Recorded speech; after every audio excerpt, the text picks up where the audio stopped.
Hello everybody, and welcome to an excited... Wow, I need more coffee.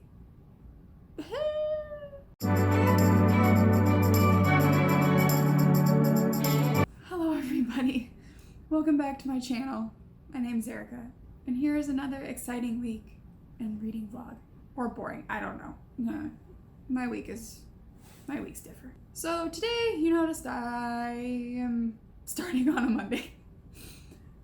I just totally forgot to vlog yesterday, if you want my honest opinion. And yeah. I also put up my Christmas decorations. I'm waiting for the people in the comments to go, why you skipped Turkey Day. If you want my honest opinion, like, I love the history and the heritage behind Turkey Day, but I'm actually not a big fan of turkey. I know, that's an unpopular opinion. I don't know why, I just never really liked it. I like ham. That's what we usually have for Christmas and New Year's. I know, I'm weird. You'll figure that out. But today, obviously I'm at work. My background. And I have noticed in my vlogs, the reason why I'm kind of hunched down a little bit, because I may need to get another tripod, is for some reason, every time I go to edit these videos, my head is like cut off here, or sometimes my whole head is cut off. So I apologize.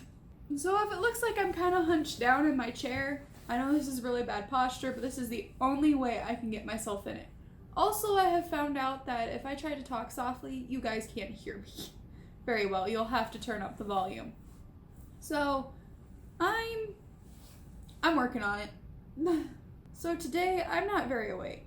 For some reason this weekend, you may notice in the last vlog that's going up today that I had some weird sleeping habits that I don't understand what happened this weekend, where I only got, like, between the 2 days, maybe 6 to 8 hours of sleep, and I don't know why. So but last night, I forced myself to stay up and read so I would be tired enough to go to sleep and stay asleep. And that's what happened. So thank God. Hopefully my sleeping schedule doesn't like screw with me. Of course, everybody's just like, well, you drink all those game fuels and energy drinks. I don't usually drink pop after like 6 o'clock. So I may have coffee, but it's not like really high caffeinated coffee because I like to drink dark coffee. So I don't know. Sometimes I just have issues sleeping, and I don't know why. Anyhow, enough about my sleeping habits, because nobody wants to talk about that. So today, I have another fun-filled week, all planned out. It's gonna be great. And I have a presentation on Thursday, but other than that, it's supposed to be kind of like a mild week. I have stuff going on for Lions Club tomorrow. I mean, by all means, you looked at my schedule, it doesn't look like a mild week. But, anywho, I did end up reading to page, I think, 88. I'm on chapter 6, so page 88. And I kind of forgot the first book of the Harry Potter series kind of seems slow at first, just because you're getting the full, like, backstory, you know, Harry leading up, you know, how he gets to Hogwarts and everything, but I mean, the only exciting thing that I really liked at the beginning was, you know, the snake. I don't like snakes, but it's kind of funny that, you know, or Harry gets somewhat, like, revenge on Dudley, even though it wasn't intentional. But it's kind of getting slow. Obviously, chapter 6 I'm at now. I think this is the train scene. Like, it's him getting on the Hogwarts train, trying to figure it out, and meeting Ron and Hermione. So I'm kind of excited. Obviously, once he gets to Hogwarts, it starts picking up because things, you know, start happening, like, literally right off the bat.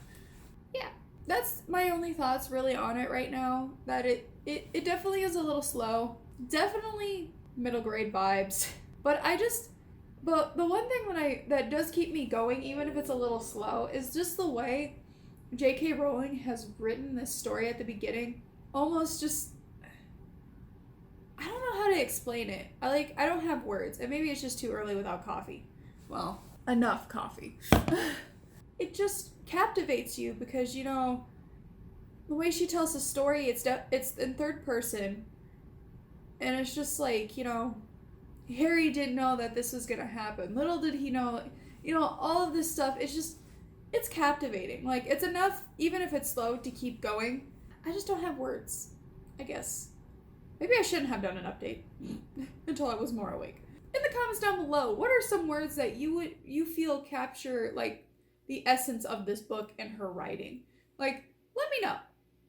And maybe I'll figure out words to describe it. But it's, other than it's captivating, it's just, it screams middle grade book, which everybody's gonna be like, duh. But as I said, this is like my second impression reading it. My first impression, like, I absolutely loved it. Like, it got me into the story and everything, but now taking a second glance, it definitely was kind of slow at the beginning, and it does have its quirks. I mean, it is a first book. Yeah. So, I'm also thinking about maybe watching, when I get done with the book, watching the movie to that book. Because I have all of them besides the 2 movies that are over the 7th book. So, I might do that. That'd be fun. It's something to look forward to after the end of the book, too. I'm going to do that, guys. Let's do that. Also, what was I going to say? Wow, I lost my train of thought. Oh, and I guess I should talk about what house I'm in. So, I took the Pottermore quiz before they kind of like revamped their website and created an app for your phone. And I felt like I was misplaced. And maybe I wasn't being totally honest with the questions. But I was put in Ravenclaw. Big deal. I mean, I do have some characteristics of a Ravenclaw. But I still felt like I was missing something. Like, okay, I'm smart, but not all that smart. I'm not super shy anymore. Like, I don't know. Like, I didn't feel like I fit into Ravenclaw as bad.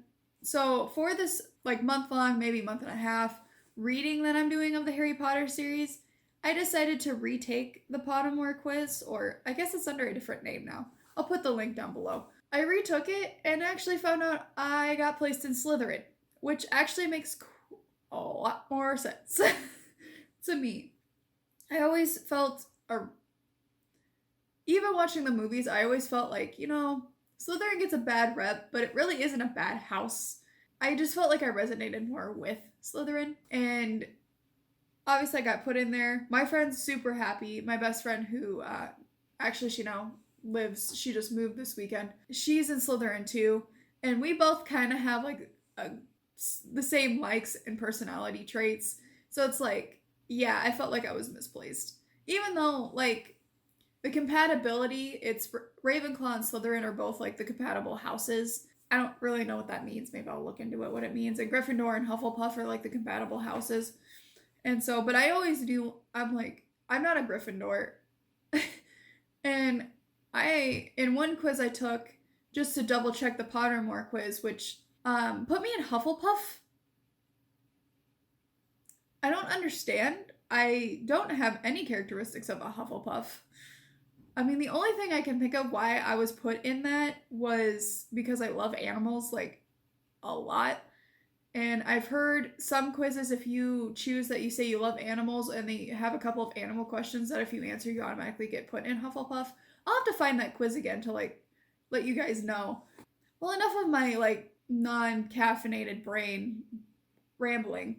I have to get to work because I have to turn in payroll, do an expense update, have to do some planning, and then I have to work on a presentation that's on Thursday at 2. I mean, it's only 20 minutes, but I have to figure out how to fill those 20 minutes. Well, anyhow, so I will update you more. I'm planning on trying to read for lunch and have like a YouTube video going on in the background while I eat. So hopefully I'll get to read a chapter at least. So yeah, I will update you guys later. Hello everybody, it is Wednesday. I am sorry, I have not vlogged since Monday morning. Or did I vlog Monday morning? I think I did. Some stressful things kind of got put on my plate the last few days, and I just needed to kind of do an unplugged break from everything. Yeah. And it's probably not going to get any better the next couple of weeks. Anywho, can't talk about it, but just letting you know, I'm back. I'm alive. I'm doing better than I have the past 2 days. I have made some progress in Harry Potter. I'm kind of stopped reading after kind of what happened. I'm still on page 88. I'm pretty much on the chapter of chapter 6. So I just finished filming, decided to do something different with my other videos besides the reading vlog and do it in a different place. So I just recorded just over here my October 2019 reading wrap up because, I mean, what's perfect than talking about historical fiction novels in a museum? Especially the Stalking Jack the Ripper series, which is pretty much what I read for October mostly, so because I didn't read any other book. So I plan on reading today. I have bell choir practice at 6 tonight, but I've been working since 8:30, so I feel like I'm going to take a little bit of a break and probably go chill at the library or something and read, or maybe do more research. I don't know. But today I'm doing a lot of research. Right now I have The Legacy playing in the background because I'm a huge Sims fan. I own all of Sims 3 and pretty much everything of Sims 4 that's been released so far. Obsessed. Little. Right now I'm researching a lot about the train wreck in Livermore, the Brown family, and also I give a presentation tomorrow. So I'm editing kind of like my presentation notes for that today. Yeah, so it's actually a pretty chill day. I don't really have much going on, so I may go home this afternoon for a little bit and then come back. Not 100% sure. I know that's like a waste on gas, but tomorrow is kind of jam-packed because I'm meeting with our financial chairman tomorrow to discuss things and practice my presentation and give a presentation and just research, and then I'm done for the week. I'm off Friday through Sunday. And Friday, I plan on, since both my boyfriend and I got paid, and I just pretty much paid our bills, and we actually have a pretty good sitting in the account, I need to finish Christmas shopping. And yes, I'm an early Christmas shopper because I don't like to do it in the month of December just because it gets just jam-packed and busy, and finances are sometimes a little tight, so I try to do it as early as possible. But yeah, and then to get more Christmas decorations because I ended up putting up my Christmas.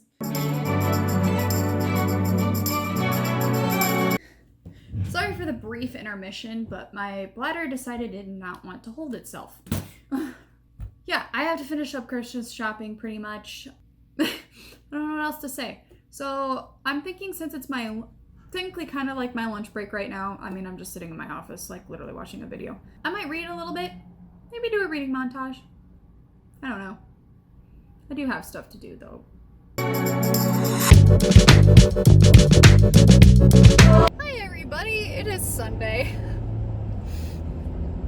I am so sorry that I don't have a lot on this vlog. A lot of stressful things have been happening this week to the point I needed just to take time. But I am back. I am happier. I just got done kind of grocery shopping again, but this morning I went to church for the very first time since middle school because I rejoined the bell choir. I don't know, I just felt like I needed to be there at that moment. It was just one of those moments where it's just like, because I've been so stressed that am I doing things right? Is this like, what am I the stressful things at work that are happening, I'm like, am I doing this right? Am I being too selfish? Is this the path I'm supposed to be? And just sitting in church, I don't know, it just gave me a more serene feeling that yes, this is what I'm supposed to be doing. This is right. I'm doing the things not for me, but for the betterment of others. Like, it was just kind of a serene feeling. And playing in the bell choir again, I really loved it when I was in middle school, but in high school, dumb me thought I didn't need to be a part of it anymore. Well, yesterday I went and hung out with a friend because we both needed to hang out with each other because we've had stressful weeks, and she cut my hair because she's a hairstylist. So anybody who is in the Ames area, go to the South Duffy Walmart Center and go to Smart Style and hit up my friend Kennedy because she is an awesome hairstylist. She does kids, most everybody, and she also does hair coloring, and she will make you look awesome and fabulous. I had fun with her yesterday, and right now I went to go talk to my parents and see if I could come to dinner tonight, my boyfriend and I. And so that's what we're gonna do. Just on my way home from the grocery store as well, because I picked up a few things. My boyfriend got his Christmas present, or one of his Christmas presents early, which is a mini fridge. So I got him some stuff to stock it. And yeah, that's pretty much it. When I get home, I wanted to show you guys what I got because I went to Books A Million. There's one in Ames. And I just think it's funny because there's, their sign is called BAM with an exclamation point. So I'm like, BAM, every time I see it. Wow, I'm such a child. So yeah, I'm going to show you those books, and then I also want to show you how I decorated my house for Christmas. Or maybe I should just wait. Maybe I'll just wait. However, I did also on Friday go with my boyfriend's mom Christmas shopping, and we went to kind of like this general, it's called a general store, but it's like a secondhand store. And I found a couple of books from there. So I'll definitely show you guys when I get home. And I'm about roughly halfway there, so. Alright, now I am back home, and I wanted to show you guys the books I got. So yesterday, I ended up getting 3 books. One of them is my boyfriend's, which is called Behind Nazi Lines, and hold on. But the other 2 books I got from Books A Million are, first one, Necropolis, London and Its Dead by Catherine Arnold. I actually used this book to do a research paper in my History of England class, and it is a very fascinating read. It's pretty much all about, I think it's like London cemeteries. Oh, here, let's read it in the back. Layer upon layer of London soil reveals burials from prehistoric and medieval times. The city is one giant grave filled with the remains of previous eras. The Houses of Parliament sit on the edge of a former plague pit. St. Paul's is built over human remains. Underground tunnels were driven through forgotten catacombs. Thick with bones, a society can be judged by the way it treats its dead, and this is especially true of London. From Roman burial rites to the horrors of the plague, from the founding of the great Victorian cemeteries to the development of cremation and the cult of mourning that surrounded the death of Diana, Princess of Wales. So, it definitely fascinates me because I had to do like a history review of this letter of this person who was in charge of, Green something cemetery. He was writing it to a person there, and it was very fascinating, and the cemetery is actually mentioned in this book. So I definitely want to get to reading this more, so I only read snippets of it where it mentioned my cemetery in it. The next book that I got for myself is, I guess if anybody who knows me knows that I love the House of Night series. So I got the special edition, which was only like $8 at hard copy of Marked, the first book. Now, PC and Kristen Crass created this vampire world and gave it its own twist, where they're actually called vampires, which is Vampyre. And you follow the main character, Zoe Redbird, who has just newly been claimed or marked by the tracker and has to live at the House of Night in Tulsa, Oklahoma. And of course, things start happening, and she ends up getting roped into this huge feud that starts with the high priestess named Neferet. I think that's how you pronounce it. Not 100% sure. And her quest to take over the human world. So, it is a very fascinating series. I do admit the first book was definitely a first book that I'm writing together. I would have to say, looking back on it now, it's been a while since I've read the book. 3 stars. It had its issues. Maybe I might do a reread of that next year.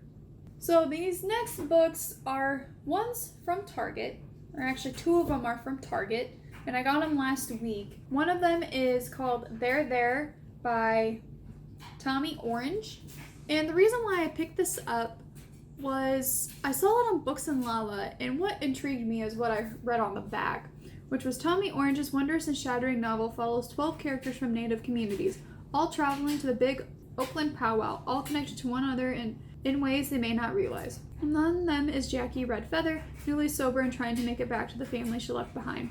Danae Oxendate, I'm sorry if I'm butchering this name, pulling his life together after his uncle's death and working at the powwow to honor his memory. 14-year-old Orville coming to perform traditional dance for the very first time. Together, this chorus of voices tells the plight of the urban Native American, grappling with a complex and painful history, with an inheritance of beauty and spirituality, with the common and sacrifice Heroism. Hailed as an instant classic, there is at once poignant and unflinching, utterly contemporary, and truly unforgettable. And I've always been fascinated reading Native American stories and anthologies or something like history with a contemporary twist to it, just because it is fascinating to hear the voices of the Native Americans, trials, tribulations, having to deal with, their land being taken away, as white settlers kept moving west. Yeah, so I've always been fascinated. Now, another time period that I've always been fascinated with is the British aristocracies. And so I picked up The Husband Hunters, American Heresies Who Married into the British Aristocracies by Anne D. Corsi. Sorry, I'm butchering that name. This one is toward the end of the 19th century, and for the first few years of the 20th, a strange invasion took place in Britain. I can't speak today.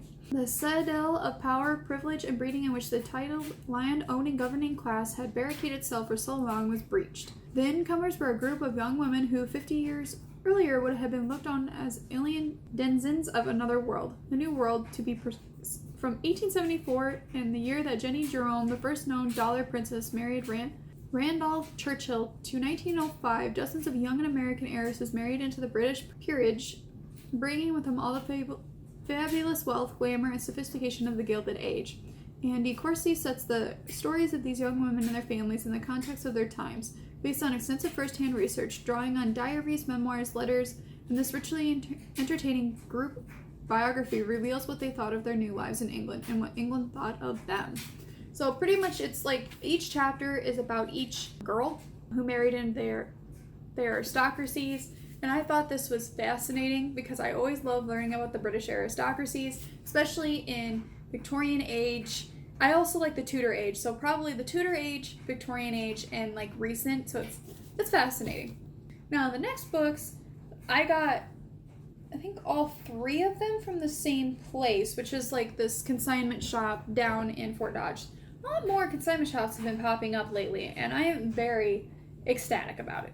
So the first one is We Band of Angels, an untold story of American nurses trapped on Bataan by the Japanese. And I've always been fascinated by World War II stories, more of the stories than the actual political side of it, and more of the cultural impact, and just how, Americans were treated over in Japan, and how Japanese Americans were treated over here, which was, very pleasant.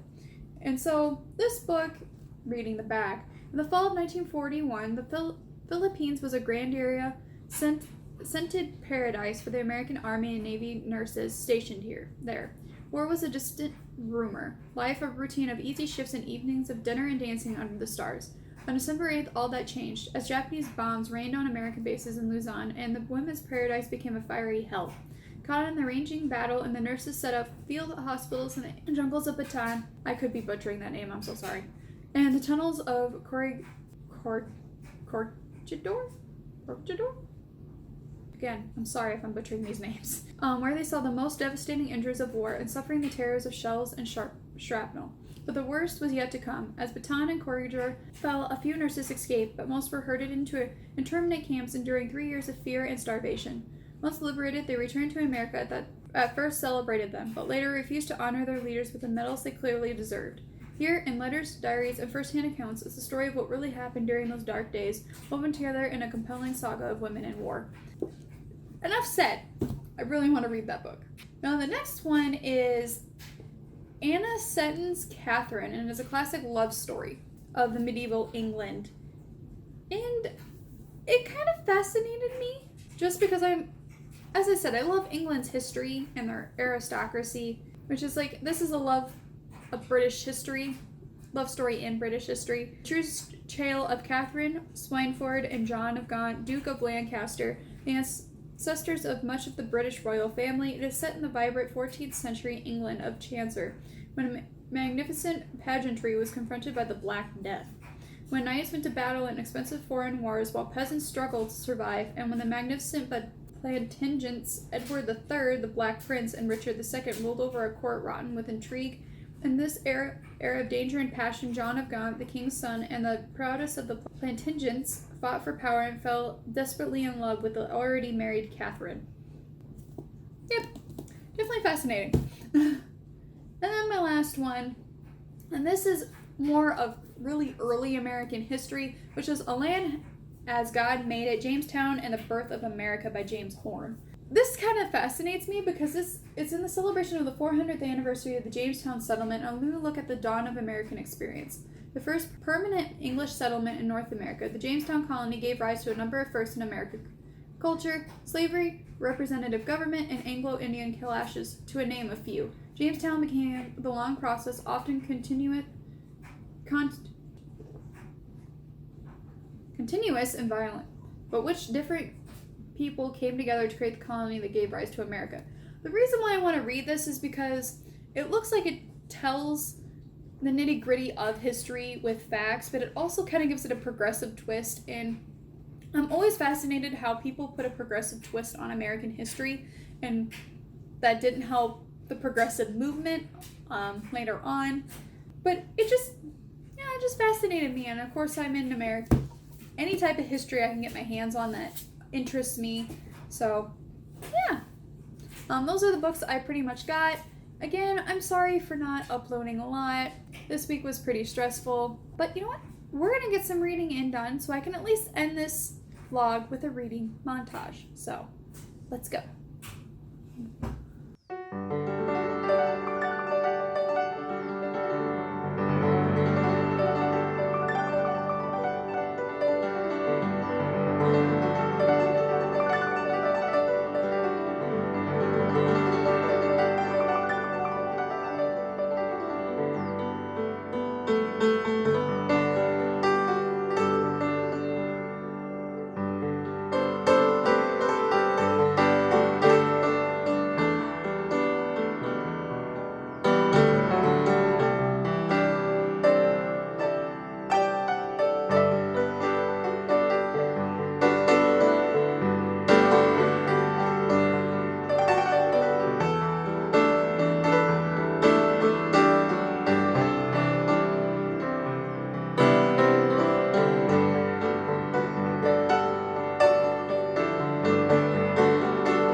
Just read a chapter. Now they are at the castle. They just took their train ride and their boat ride across the lake, and Harry has met Ron, so everything's getting exciting. But I'm going to end this vlog here so I can edit tonight. And yeah, so thanks for watching.